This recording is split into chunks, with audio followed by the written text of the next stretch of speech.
Dahil dyan, Ito yung gusto kong paglamyer. speaking of lang, hindi nakapag-liamer na kawawa. Hindi pinayagan. Pag-around the world ka na naman. Teka lang, ha? Ikaw, Inday, ha? Teka lang, muna natin.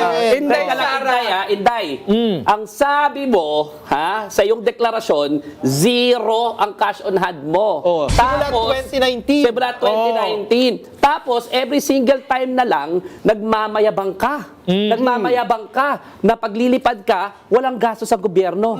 0 ang cash on hand mo. So, saan ka? Saan ka kumukuha ng pera? Kay Diba? Sami Uy. Kay Sami Uy. Galing kay Sami Galing Uy. kay Sami Uy, pero hindi dumadaan sa hand mo.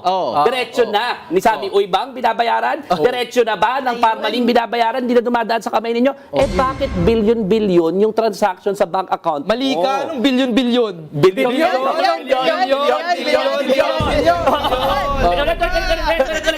Billion.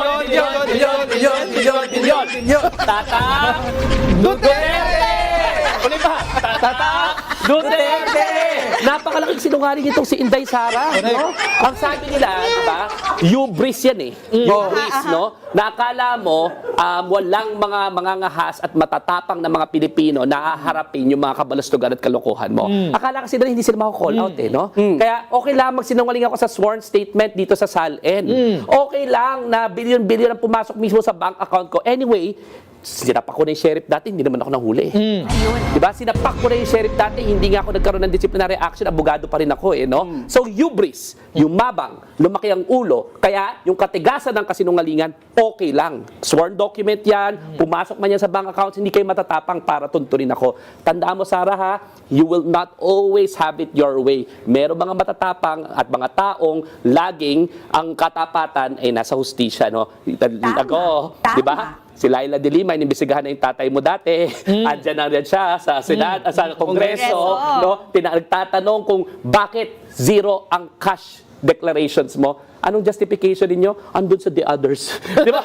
Matigas kasi ulo, Dino eh. Kung nakinig na lang sa hamon mo 3 weeks at several months ago, napirmahan na yung waiver, di sana di na tayo umabot. Kaso duwag. Sabi ko, di ba? Pirmahan mo yung waiver kung wala kang tinatago. Di ba? Meron. Kaya pala may tinatago. Kaya pala may Ano yung tinatago?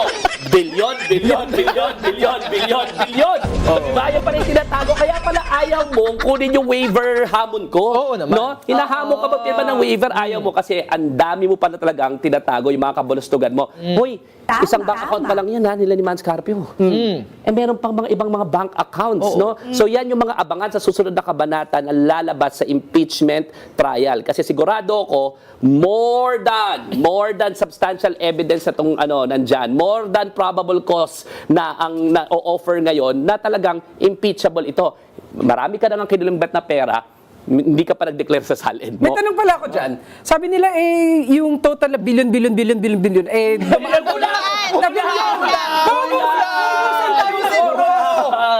times 6, okay na.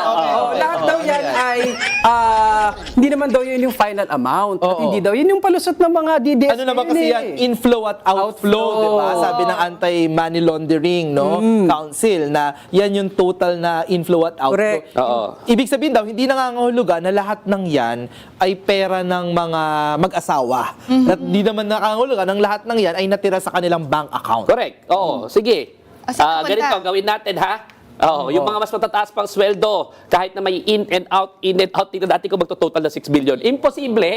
Imposible. So, it is not mathematically possible, no? Na kung ang sweldo mo, yung sinetsweldo nila, kahit anong in out, jumping jacks pa niyan, no? Hindi talaga aabot ng 6 billion.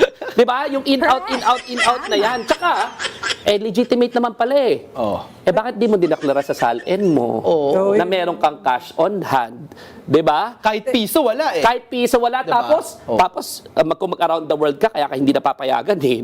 Di ba? Ikaw pag galit, no? Galit daw, bakit daw late? Bakit Mabagal yung ang bagal din naman magproseso. Di ba? Ang bagal din naman magproseso. Ikaw lang naman ang pinakamabilis magproseso ng liquidation sa confidential funds eh. Tapos alagyan mo ng mga chichirya, pangalan ng chichirya. Di ba? Ganun ka kabilis, hindi ganun kabilis yun, di ba? Tsaka, dapat kung patingin mo, mapapayagan ka naman, never ka naman dinenay, o bakit mo ina-assume na hindi ka mapapayagan, no? So, okay. Sabi ko sa inyo, hindi quick comments dito sa roulette eh. Tsaka dito sa ruleta, lahat kami magko-comment pero naubos na ni Dito. Ay, okay.